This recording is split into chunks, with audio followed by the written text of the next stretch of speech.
성경에 나오는 단어 중에 가장 빈도수가 많은 단어를 고르라 하면 아마도 이스라엘이라는 단어가 손에 꼽힐 것입니다.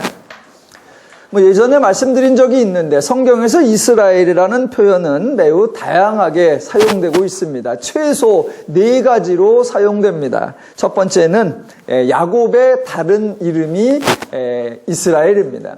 하나님께서 야곱에게 야복강 사건 이후에 이름을 이스라엘로 개명시켜서 원래는 야곱이라는 개인, 특정한 사람의 지극히 사적인 이름이 이스라엘이었습니다. 두 번째는 집단으로서의 이스라엘이라는 명칭입니다. 나라나 민족이나 인종이 아닌 그냥 집단, 그냥 무리, 그냥 때, 그런 그룹을 부를 때의 명칭입니다. 야곱의 자손들이 모두 애굽으로 이주한 후에 애굽 사람들에 의해서 그 야곱의 후손들을 이스라엘의 자손들이라고 불러서 이제 이스라엘이 집단과 무리와 공동체를 부르는 명칭으로 사용되었습니다. 세 번째는 나라의 이름으로서의 이스라엘입니다. 사울이 이스라엘의 초대 왕으로 등극하면서 이스라엘의 후손들의 무리, 집단은 드디어 나라 또는 국가적 양상을 띠게 되고 그 국가의 이름으로 이스라엘이 불려지게 됩니다. 그때부터 성경을 읽는 대부분의 사람들에게 이스라엘 그러면 국가라는 개념이 너무나 당연하게 인식되고 그 국가의 명칭, 그 국가의 국호가 이스라엘이라고 기억되게 됩니다. 네 번째는 솔로몬이 죽은 후에 나라가 분열되었을 때 북쪽에 세워진 나라의 이름이 또한 동일하게 이스라엘입니다. 그러니까 성경에서 국가나 나라의 이름으로 이스라엘이 쓰였고 현재에도 이스라엘이라는 나라가 존재하기 때문에 대부분의 사람들은 이스라엘을 아브라함을 조상으로 한 그 후손들의 나라 또는 유대인이나 히브리 민족으로 구성된 팔레스타인에 존재하는 국가라는 이미지가 아주 당연하게 생각됩니다. 그러나 정작 성경에서는, 그러나 정작 하나님은 이스라엘을 국가로 취급하신 적이 없습니다. 이스라엘을 민족이나 나라로 언급하시지도 않았습니다.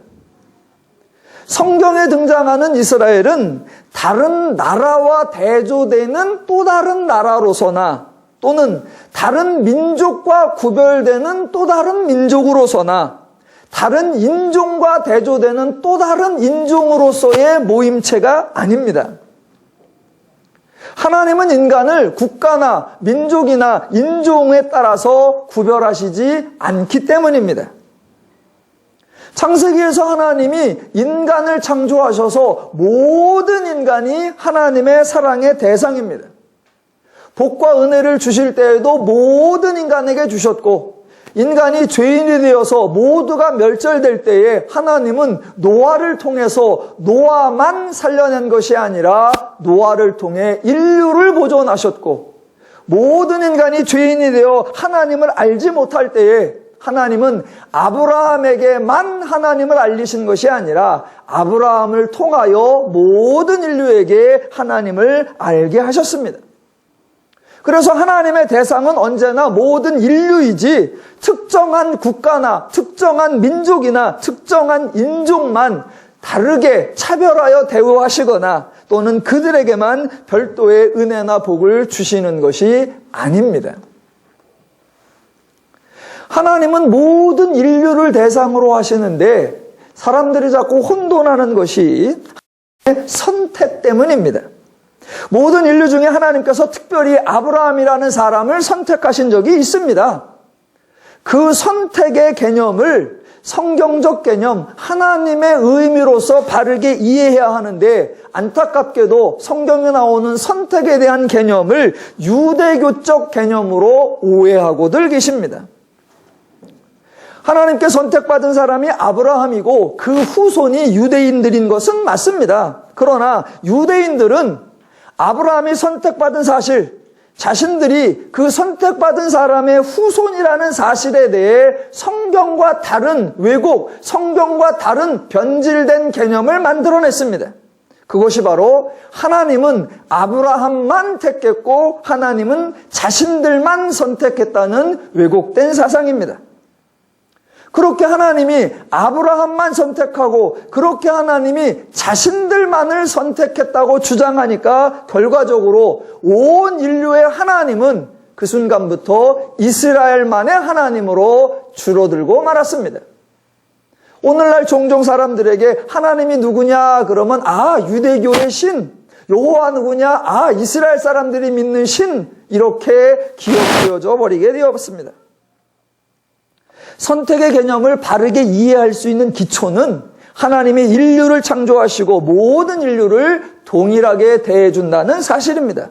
그렇게 인류를 동일하게 대해주신다는 전제하에 이루어진 선택의 의미는 배타적 구별이 절대로 아니라 하나님은 샘플을 만드셨다라는 사실입니다. 그래서 하나님이 샘플에게 은혜와 사랑과 계시를 주시듯이 모든 인류에게도 사랑과 은혜와 계시를 주신다는, 그래서 절대로 배타적이지 않으신 하나님, 모든 인류의 하나님이시라는 것을 꼭 기억하고 계셔야 합니다. 하나님께서 아브라함을 선택하여 이스라엘이라고 하는 집단, 이스라엘이라고 하는 그룹을 형성하신 후에 그 집단이나 그 그룹이나 그 무리나 그 때, 그 공동체의 속성 또는 성격 또는 의미 또는 개념을 설명하기 위해 하나님이 사용하신 표현이 있습니다. 하나님이 아브라함을 선택하고 그 선택된 자들을 통하여 만들어진 그 공동체, 그 무리, 그 때를 하나님은 국가라고 부르지 않았고 민족이라고 부르지 않았고 인종이라고 부르지 않았고 하나님이 규정한 그 이스라엘의 의미, 하나님이 부여한 이스라엘의 속성, 선택으로 형성된 그 집단을 하나님이 설명하려고 했던 개념, 그 하나님이 사용한 용어가 뭐냐? 바로 백성이라는 용어입니다. 하나님은 이스라엘을 저들은 백성이다, 더 나아가 내 백성이다 라고 부르셨습니다. 그래서 여기서 중요한 것은 이스라엘의 특징이 무엇이고 이스라엘 속성이 무엇이고 이스라엘의 의미가 뭐냐라고 할 때 다른 나라들과 비교되는 것도 아니고 다른 민족이나 다른 인종과 비교되는 것이 아니라 오직 하나님과의 관계에 의해서 결정된다는 것입니다. 그러니까 여러분은 이스라엘 그러면 애굽이 아니라 이스라엘 이렇게 생각하셔는 안 되고, 이스라엘 그러면 블레셋이나 가나안 민족이 아닌 히브리 민족 이렇게 생각하셔도 안 됩니다. 이스라엘 그러면 하나님의 백성, 이스라엘 하나님이 선택하여 하나님이 하나님을 계시하고 하나님이 만들어낸 하나님의 백성이라고 기억하셔야 합니다. 모든 인류가 죄인일 때 하나님은 선택을 통해 하나님의 백성을 만들어낸 겁니다.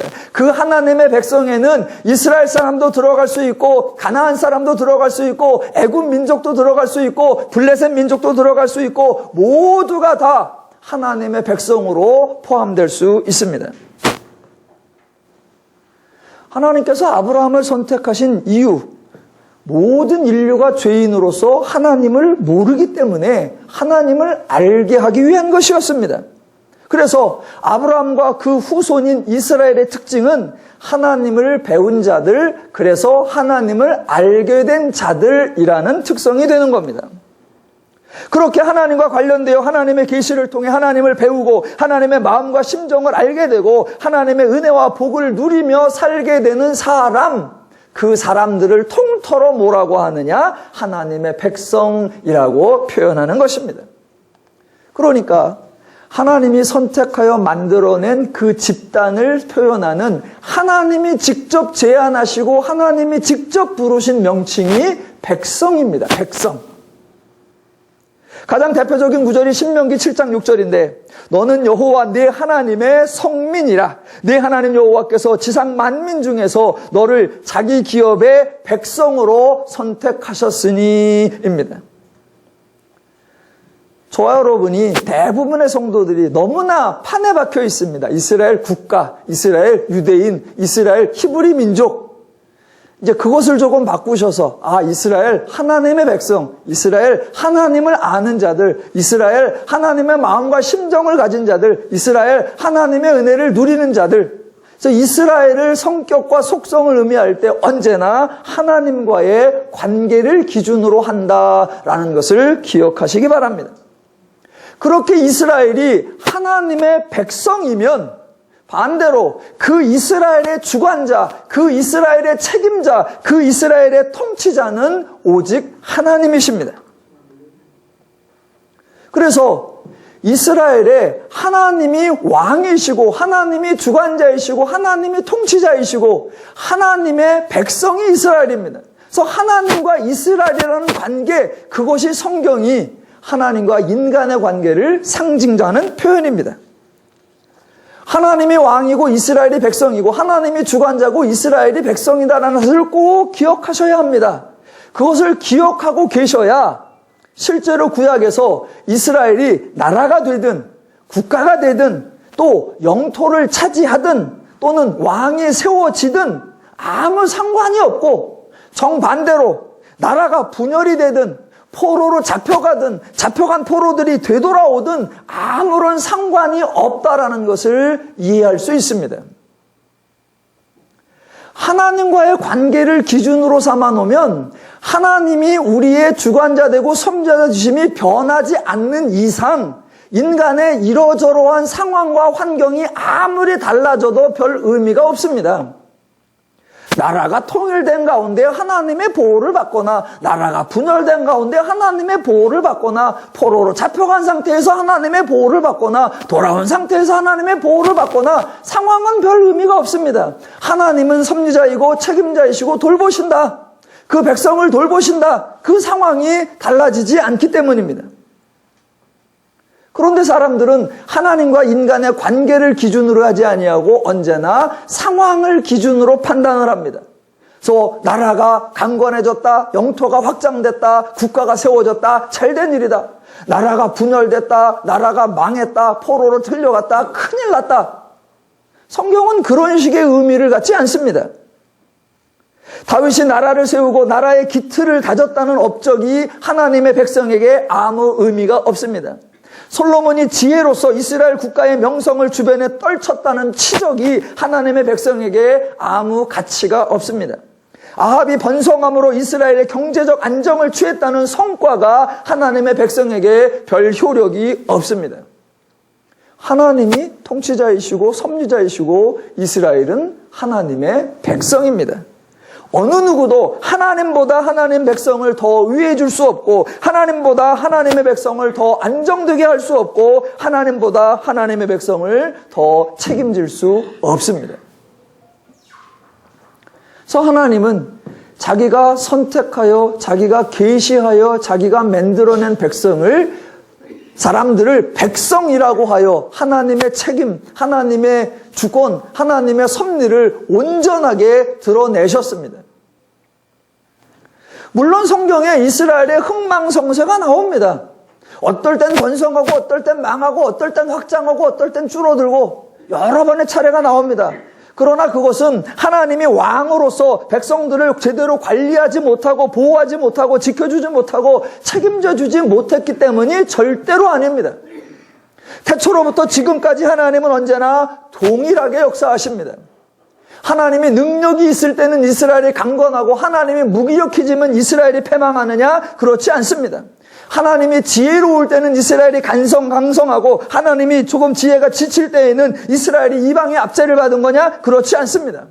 하나님은 언제나 능력이 있었고 하나님은 언제나 지혜로웠고 하나님은 언제나 강건했고 하나님은 언제나 사랑과 긍휼로서 이스라엘을 대해 주셨습니다. 이스라엘을 하나님의 백성 삼으신 그 하나님의 무책임이나 무능력이 아니라 하나님은 언제나 신실하게 왕으로서 역할을 하셨는데 문제는 백성이었던 이스라엘이었습니다. 백성이 주인 되신 하나님을 떠났고 백성이 보호자 되신 하나님을 부인했고 백성이 왕이신 하나님을 버렸던 것입니다. 백성이 하나님을 버리고 스스로 선택한 왕을 고르고 스스로 선택한 제도들을 만들어냈습니다. 모두가 죄인일 뿐인데 죄인들 중에 더 나은 자가 있고 더 우월한 자가 있고 더 특별한 자가 있는 줄로 착각했던 것입니다. 성경에 등장하는 모든 사람은 아담의 범죄 이후로 모두가 다 죄인입니다. 아브라함과 모세를 비롯한 지도자들도 죄인이고 다윗과 솔로몬을 포함한 왕들도 모두가 죄인이고 아론과 엘리를 포함한 허다한 제사장들도 다 죄인이고 나단과 엘리야를 포함한 모든 예언자들도 다 죄인이고 바다의 모래 같고 하늘의 별과 같은 모든 이스라엘 백성도 다 죄인이고 주변에 애국과 블레셋 아람을 포함한 모든 이방인들까지 다 죄인입니다. 죄인이라는 차원에서 같은 수준, 같은 인식, 같은 원리로 행하는 똑같은 사람입니다. 그래서 성경에 특별히 그의 이름이 등장하고 그의 활동이 소개될지라도 하나님의 부르심과 하나님의 세우심이 없다면 우리는 그 누구도 기억해야 할 이유도 없고 필요도 없습니다. 그러니까 성경에 등장하는 어떤 사람이나 성경에 등장하는 그 사람의 활동들을 볼 때마다 모든 핵심은 각 사람의 업적과 각 사람의 행적이 아니라 그를 부르시고 그를 통해 역사하시는 하나님이 핵심이라는 사실을 기억하셔야 합니다. 각 사람의 특징, 각 사람의 통치 스타일, 각 사람의 성과를 분석하고 연구하거나 그런 것들을 점검할 필요가 아예 없습니다. 나라와 민족과 인종과 상관없이 성경에 등장하는 모든 사람 누구든지 죄인이고 그들은 다 죄의 원리로 행동합니다. 그들의 행동에 죄의 원리가 당연히 깔려 있습니다. 그래서 성경을 읽으실 때, 성경을 상고하실 때 모든 초점은 그 사람을 통해 일하시는 하나님, 그 사람을 통해 나타나는 하나님의 속성, 하나님의 성품, 하나님의 원리 거기에 맞추어져야 합니다. 성경에 등장하는 사람들을 보면 대부분 공통점이 있습니다. 제가 이렇게 생각을 해보면서 성경에 등장하는 사람의 공통점 3가지를 좀 정리해 보았습니다. 첫 번째, 자발적으로 나선 사람이 하나도 없다라는 사실입니다. 당연합니다. 하나님이 부르기 전에 죄인이 스스로 하나님께 나아오는 사람은 단 한 사람도 없습니다. 둘째, 하나님께 칭찬을 받거나 상을 받은 사람이 한 사람도 없습니다. 그것도 당연합니다. 왜냐하면 그들 스스로 무슨 일을 업적을 이루어낸 것이 아니라 하나님이 그들을 통해 하나님이 업적을 성취해냈기 때문에 그들이 상을 받을 이유, 그들이 칭찬을 받을 이유도 없습니다. 도리어 그들이 하나님께 부름을 받았다는 사실, 도리어 그들이 하나님의 귀한 역사에 동참했다는 사실 자체가 은혜와 복을 받은 것입니다. 셋째, 성경에 등장하는 어떤 사람에 대하여 그를 모범적인 인물로 선정하지도 않고 후손들에게 그를 기억하라고 하지도 않으며 그의 삶을 배우라고 하지도 않는다는 사실입니다. 그것도 당연합니다. 왜? 그들도 죄인일 뿐이기 때문입니다. 죄의 속성과 죄의 원리는 배우지 않아도 저와 여러분 속에 이미 충만히 내재해 있어서 자동적으로 할 수 있기 때문에 배울 필요가 없습니다. 성경에 단 한 번도 아브라함을 기억하라, 모세의 삶을 본받으라, 다윗을 길이 높이라 그런 표현이 단 한 번도 나오지 않습니다. 반대로 표현해도 똑같을 수 있습니다. 성경은 특별히 어떤 사람을 악당이라고, 지독한 악인이라고 그렇게 평가하지도 않습니다. 종종 사람들은 구약에 나오는 바로가 아주 악질이고 신약에 예수님을 죽였던 빌라도는 가장 악질이라고 말하고 싶어 하지만 성경은 그런 식으로 말하지 않습니다.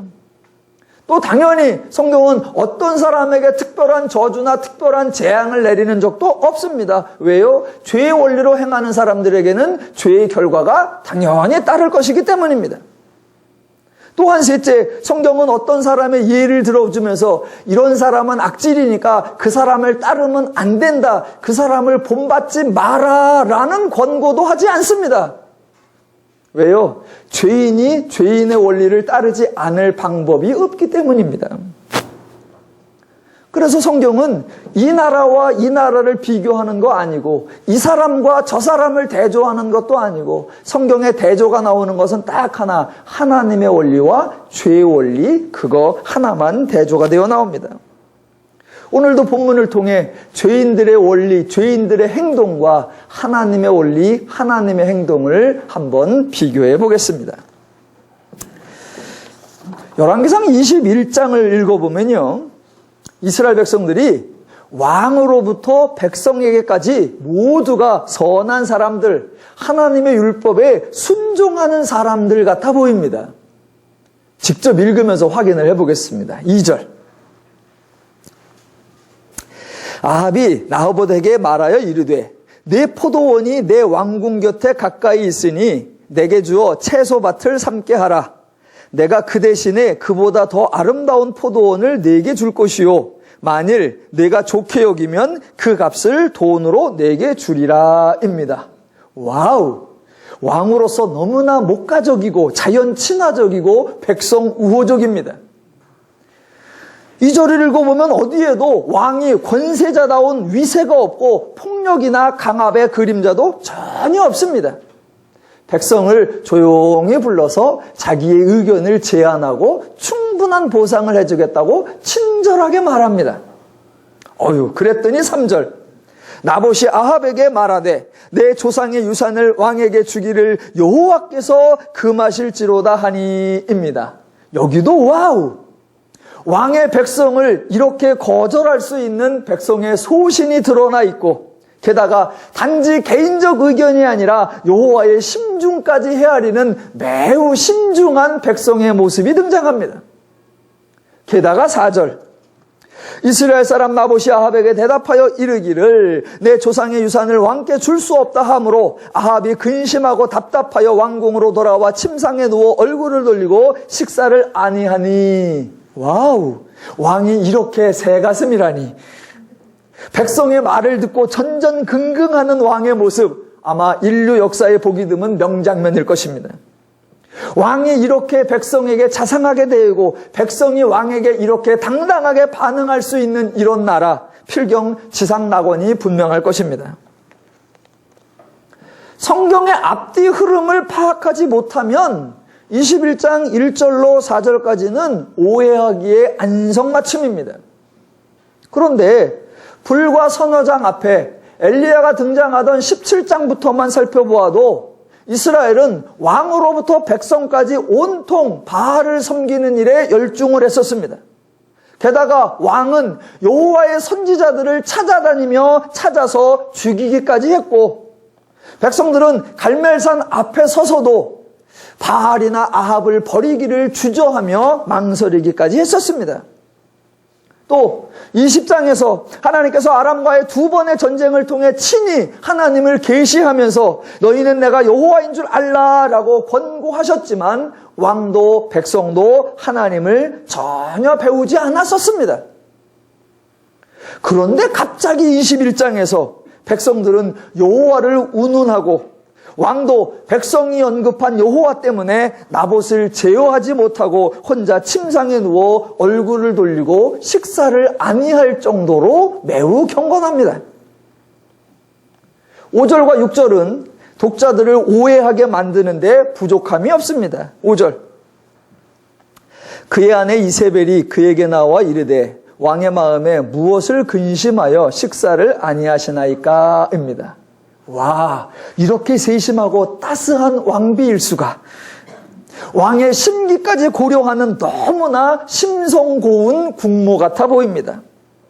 왕과 백성과 왕비가 혼연일체가 되어서 묻고 대화하며 상대방의 의도를 친절하게 살펴보면서 자신의 의견을 개진하고 있습니다. 아니, 도대체 열왕기상 20장과 열왕기상 21장 사이에 무슨 일이 있었을까요? 저와 여러분이 알지 못하는 이스라엘의 변화, 성경에 미처 기록되지 않은 죄인들의 엄청난 변화 사건이 있었을까요? 절대로 그런 게 없습니다.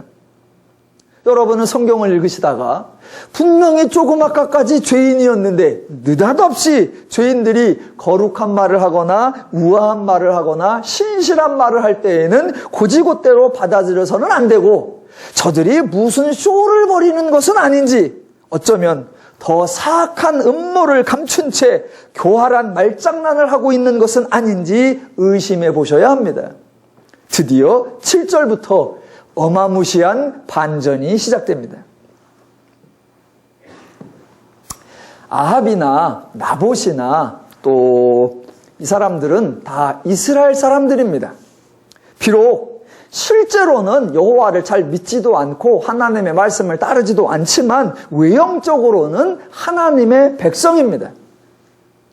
아합과 나봇이 하나님의 백성인 거에 반해 왕비 이세벨은 시돈 사람, 말 그대로 이방인입니다. 아합과 이스라엘로 하여금 여호와 대신 바알과 아세라를 섬기게 한 장본인 중에 하나가 바로 이세벨입니다. 그 이세벨은 오늘 본문에서 과연 이방인답게, 과연 우상을 섬기는 사람답게, 과연 죄인답게 민낯을 그대로 드러내줍니다.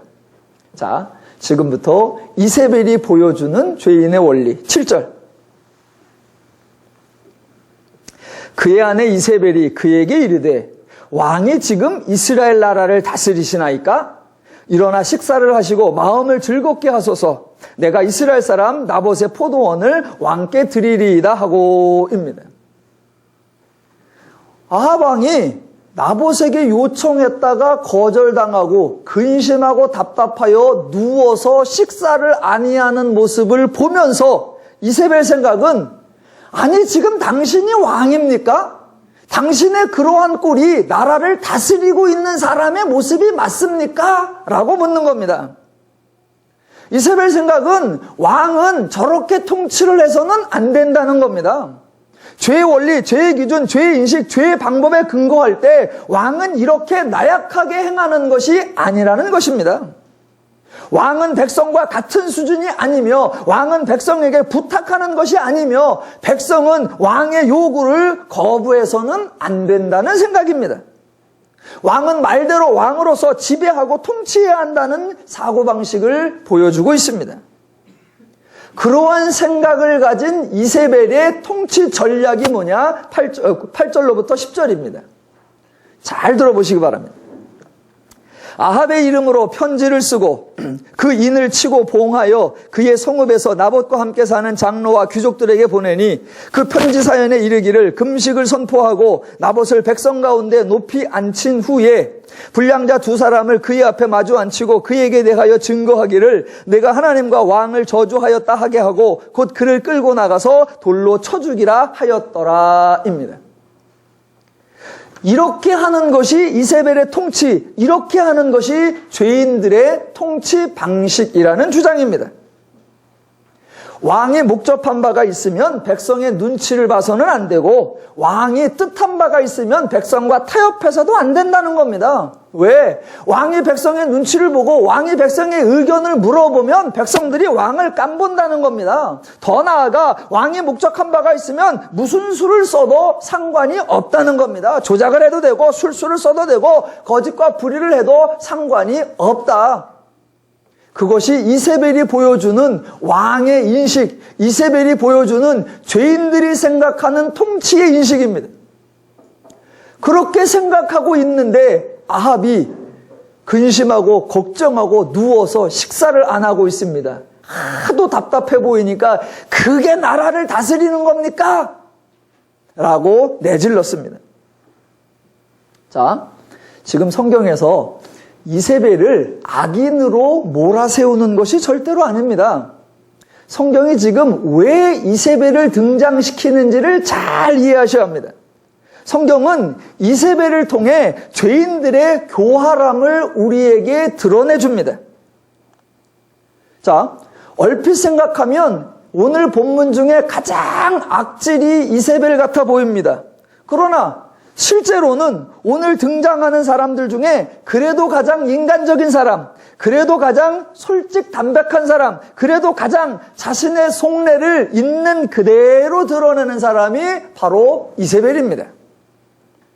자, 9절부터 10절에 나오는 이세벨의 전략은 아주 사악하고 아주 잔인한 게 아니라 도리어 이스라엘의 백성들의 음흉한 심보를 아주 치밀하게 이용하고 있음을 저와 여러분에게 보여주는 겁니다.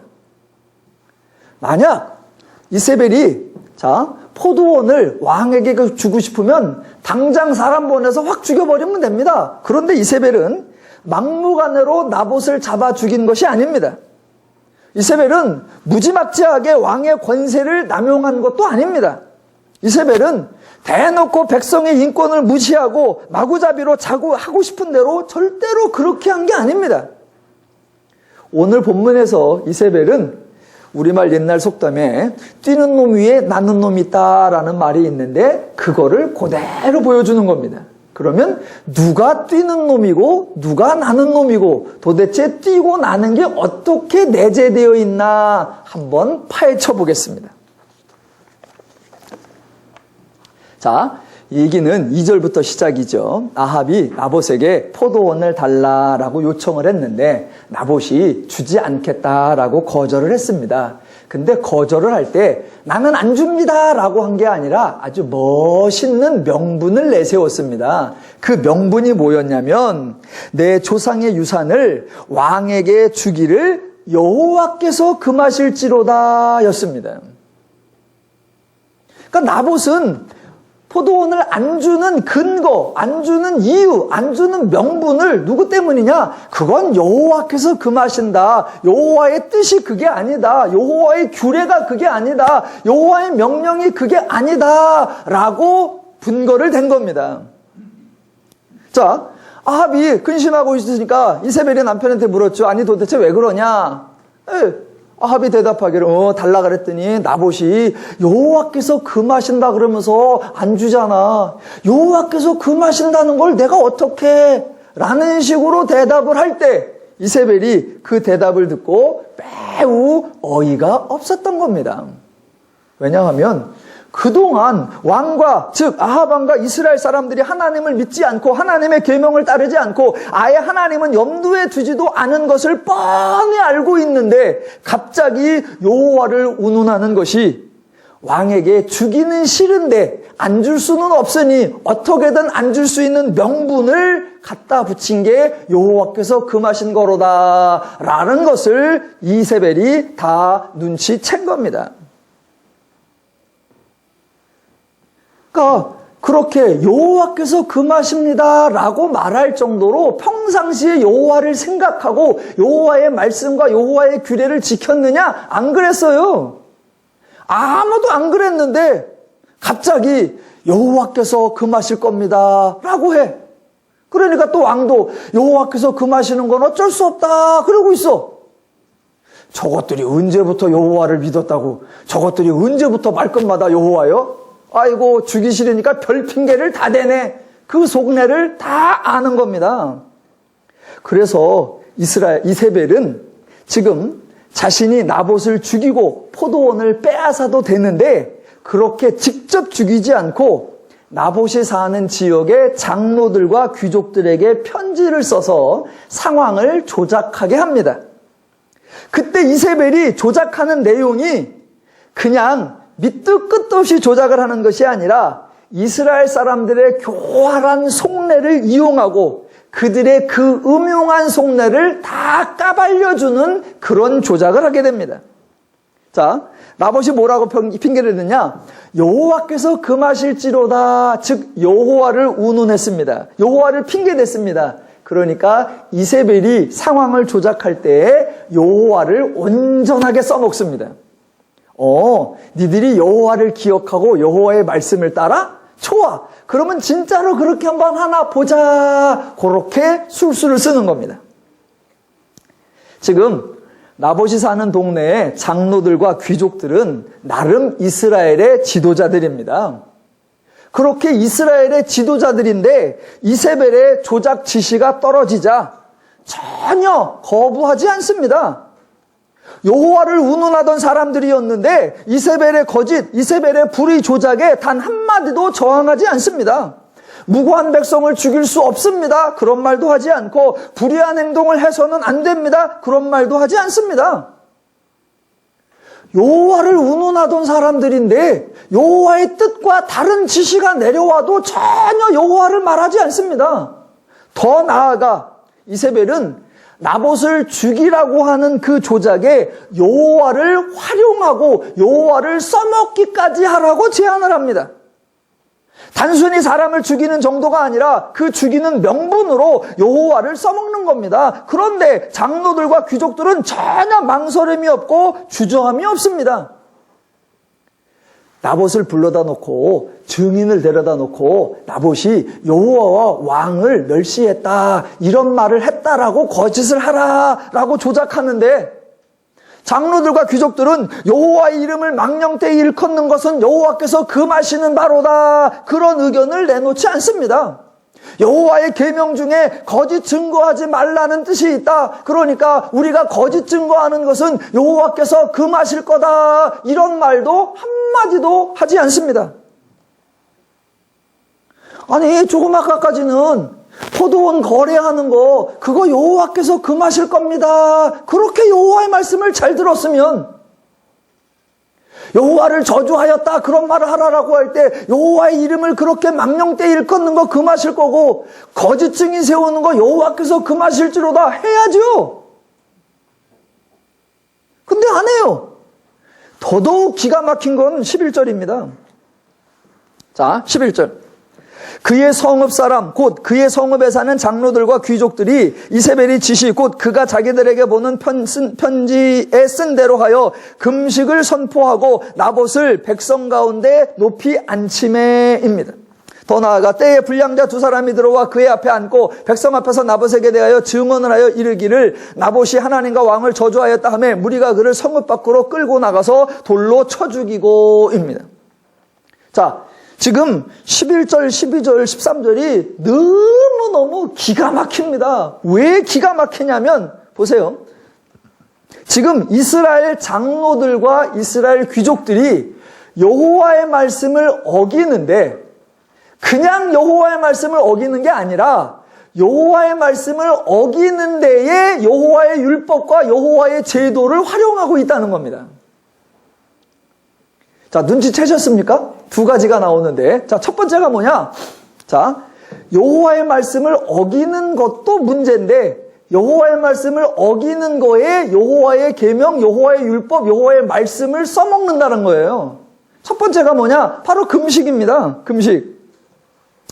장로들과 귀족들이 나봇을 죽이자고 우르르 몰려간 게 아닙니다. 누가 봐도 조작인 것이 뻔히 들통날 정도로 뻔뻔하고 대담하게 행동한 것이 절대로 아닙니다. 장로들과 귀족들이 일단 금식을 선포한 거예요. 마치 그 지역에 불의가 있는 것처럼, 그래서 모두가 회개해야 하는 악이 있는 것처럼, 여호와 앞에서 행동을 할 때는 신중을 해야 하는 것처럼 종교 행위의 하나로서 금식을 선포한 겁니다. 이미 악이 행해진 것이 아니라 지금 자기들이 행할 것인데 그 악을 감추기 위해서 마치 자신들은 악을 행할 것이 아니라 이미 타인에 의해 행해진 악을 슬퍼하며 치유하려는 의도가 있는 것처럼 철저하게 위장한 게 뭐냐? 그게 바로 금식을 선포하는 거예요. 죄인을 용서하기 위해서 종교의 제도를 활용하는 것이 아니라 멀쩡한 사람을 죽이려고 종교를 활용하고 자신들의 악과 불의를 감추기 위해서 종교 행위를 써먹고 있다라는 겁니다. 금식을 선포하려면 어떻게 해야 합니까? 말 그대로 자기들 가운데 악이 있을 때 그것이 발견되면 머리에 재를 뒤집어 쓰고 옷을 찢으며 금식을 선포하고 하나님 앞에 살려달라고 해야지요. 그런데 지금 금식을 선포합니다. 겉으로 보면 마치 신실한 것처럼, 마치 거룩한 것처럼. 그런데 온통 자기들의 죄악이 감추어지고 자기들의 그 불의가 들통나지 않게 위장하는 수단으로 뭐를 썼느냐? 금식을 선포하는 겁니다.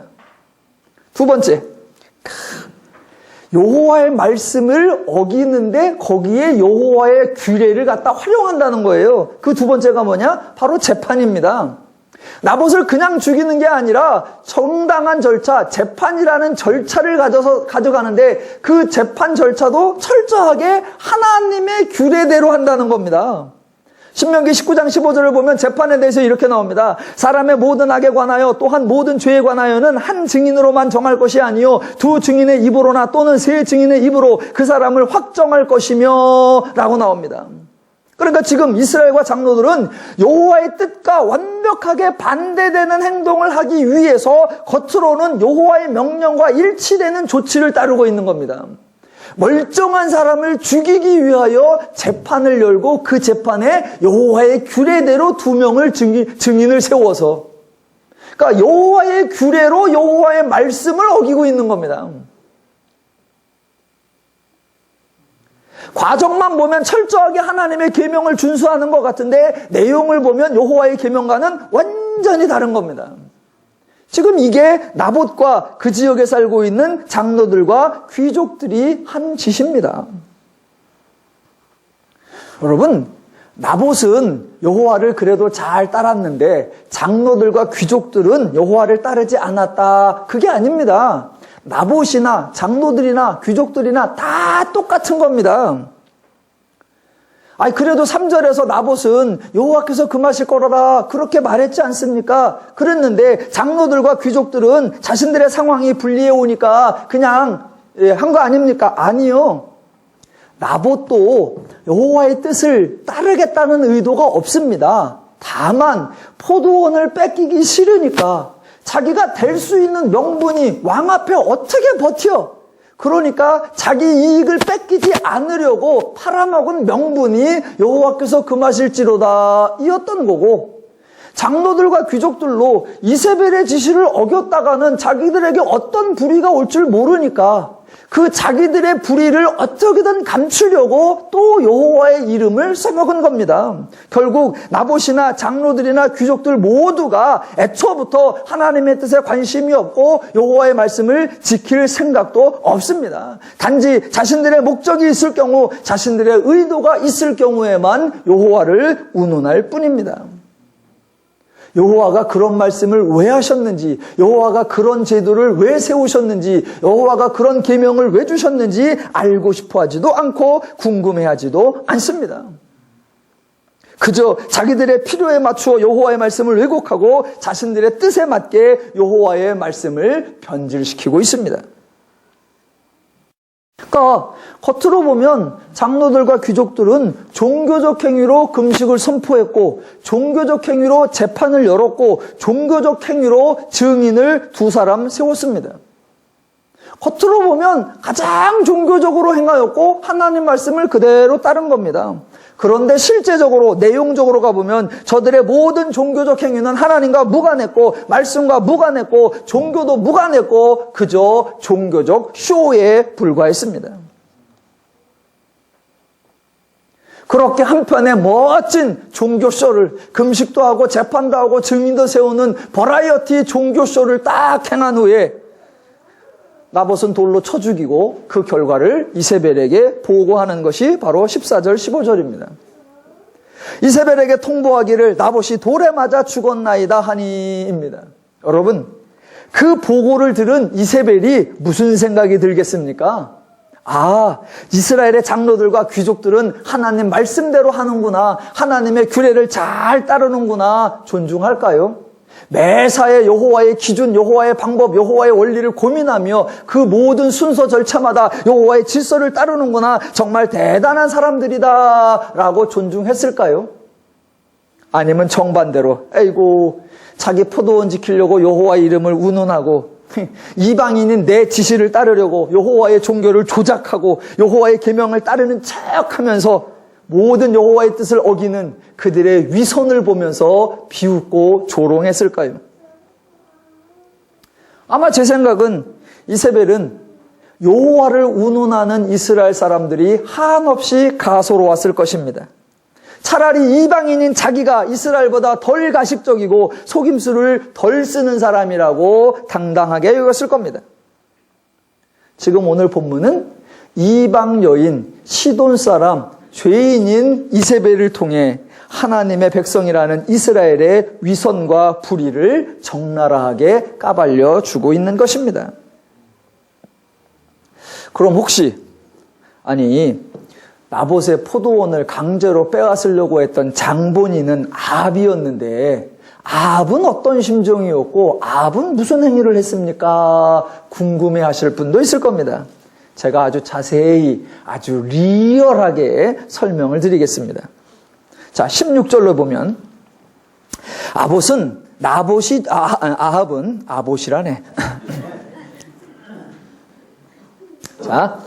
아합은 나봇이 죽었다함을 듣고 곧 일어나 이스라엘 사람 나봇의 포도원을 차지하러 그리로 내려갔더라입니다.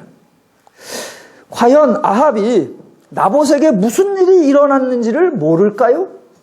이세벨이 지시를 해서 장로들과 귀족들이 조작을 해서 나봇을 돌에 쳐 죽게 했다는 사실을 모를까요?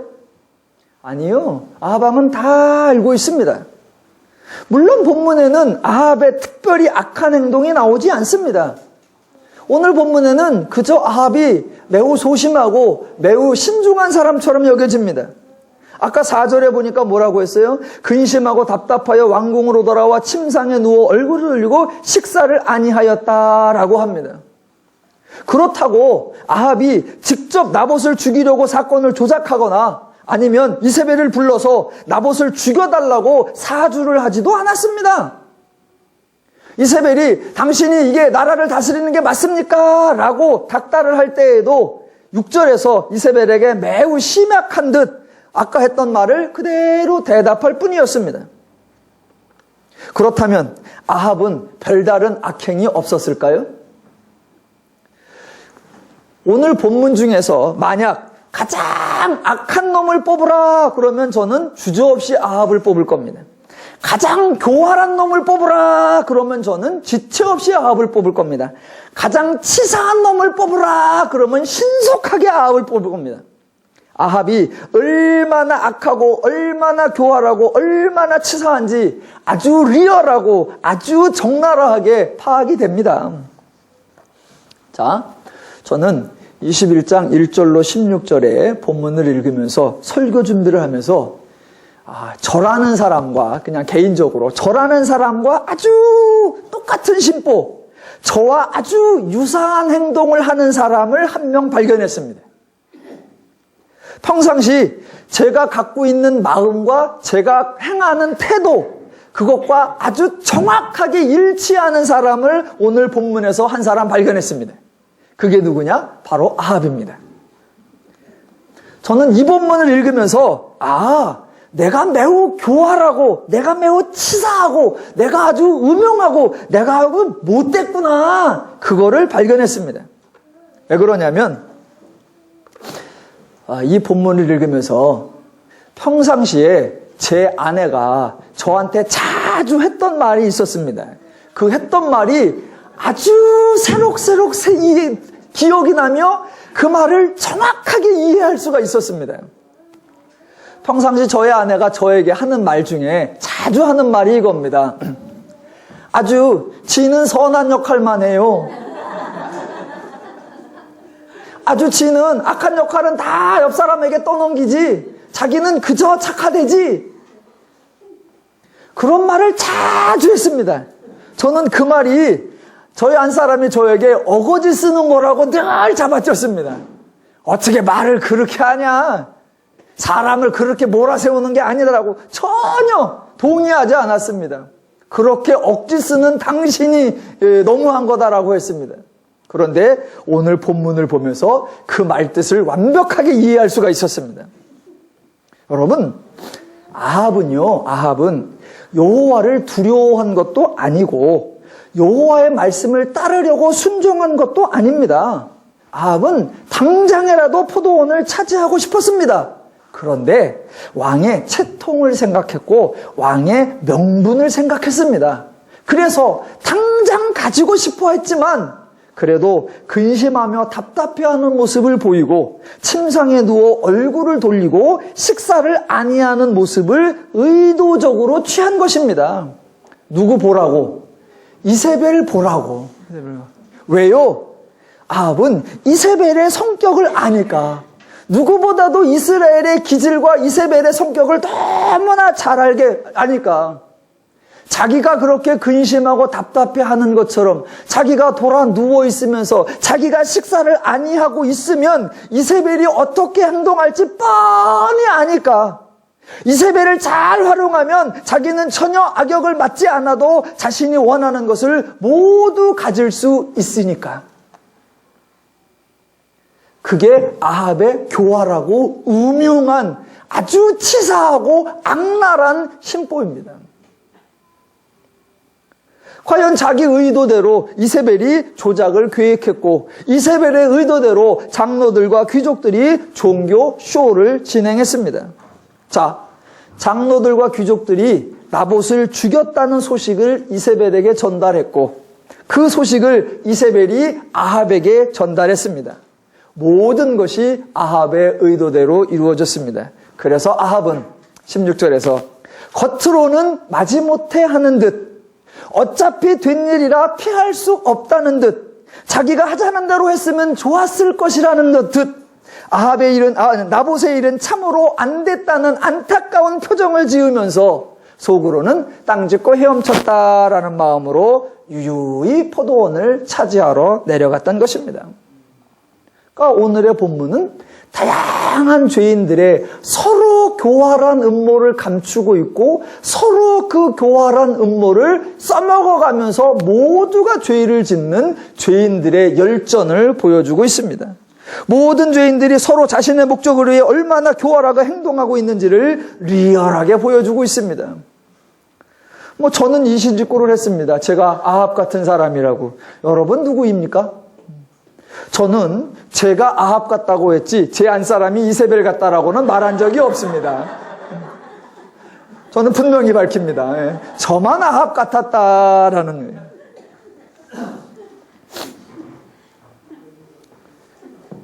아니 제가 진짜로 그랬더라고요. 진짜로. 불편한 일이 있습니다. 뭔가 조금 악역을 해야 되는 게 있습니다. 그러면 목사가 그러면 되나. 그 목사라는 명분에 그래도 내가 신실하다고 자랑은 못하지만 그래도 악질이라는 소리는 안 들어야 되는 그래도 내 나름대로의 수준을 지키고 있어야 된다라는 고기만 요렇게 유지하고 있습니다. 누군가 분명히 조치를 취해야 하고 누군가 분명히 처리를 해야 하는데 저는 쳐다보고 있습니다. 미적대고 있습니다. 근데 옆에서 활동을 안 하면 제가 또 한마디 하죠. 처리해야 되는데 뭐예요? 빨리 해 그거죠. 빨리 해. 아니나 다를까 늑달같이 뛰어나가서 난리를 치고 돌아옵니다. 그러면 또 다 평정이 되면 너무 심했네. 마치 나는 안 그런 척. 오늘 21장을 보는데 제 이름이 광명근이 아니라 아합이더라고요. 그러니까 지금 아합과 나봇의 여호와를 운운하는 그 대화를 보면서 이세벨이 아주 쇼를 해요. 코미디를 해요. 그렇게 여호와를 따져서 그래 한번 그럼 해보자. 그리고 나서 조작을 지시하니까 여호와의 계명과 율법으로 여호와의 뜻을 어겨버리는 파렴치한 행동들이 쫙 벌어지면서 모두가 여호와의 뜻에 순종하는 듯한 버라이어티 메머드 픽쇼를 하는 그 꼴을 보면서 이세벨이 잘들 논다. 아주 지들이 멋있다고 생각을 하겠지? 그것을 우리에게 리얼하게 보여주는 겁니다. 그 가운데 우리가 너무나 안타까워해야 하는 거. 하나님의 명분으로 하나님의 말씀을 어기고 종교가 사람을 살려내는 방식이 아니라 사람을 죽이는 쪽으로 사용되고 종교가 자신을 치유하고 정화하는 쪽이 아니라 자신의 치부를 감추고 속이는 수단으로 악용되고 있는 너무나 비참한 현실을 우리가 보게 되는 겁니다. 저는 평상시 세상에서 제일 무서운 게 종교의 왜곡이고 종교의 변질이라는 말을 종종 해왔었습니다. 왜냐하면 왜곡된 종교는 현실만 힘들게 하는 것이 아니라 내세까지도 운운하면서 사람을 불안하게 만들고 또 왜곡된 종교는 자기에게 신의 이름으로 정당함을 부여하고 남에게는 신의 힘으로 부정함을 당연시 여기는 어마어마한 악행을 저지르기 때문입니다. 저와 여러분 모두가 종교인입니다. 종교인으로서 정말 종교의 의미를 바르게 이해하고 종교의 역할을 바르게 활용해야 할 줄로 믿습니다. 종교 활동은 절대로 죄의 실체를 가려주는 수단이 되어서는 안 됩니다. 기독교라는 종교가, 기독교에서 행하는 모든 종교 행위가 죄인에 의해 교활하게 악용되어서는 절대로 안 될 것입니다. 참으로 저와 여러분이 하나님을 바르게 알기 원하고 하나님의 말씀과 계명의 뜻을 바르게 알기를 원합니다. 종교로 인해 사람이 살아나야 하고 신앙으로 인해 사람이 치유와 회복이 되어야 할 줄로 믿습니다. 죄를 이기는 것은 절대로 각오와 다짐으로 되지 아니하고 죄를 피하는 것도 각오와 다짐으로 되지 않습니다. 죄를 이기려면 성경을 읽어야 하고 죄를 이기려면 하나님을 배워야 하는 줄로 믿습니다. 성경을 읽고 하나님을 배우시고 하나님의 마음과 심정을 아셔서 더욱 하나님을 사모하고 하나님을 의지하는 복된 한 주간 되시기를 주님의 이름으로 축원합니다. 기도합니다.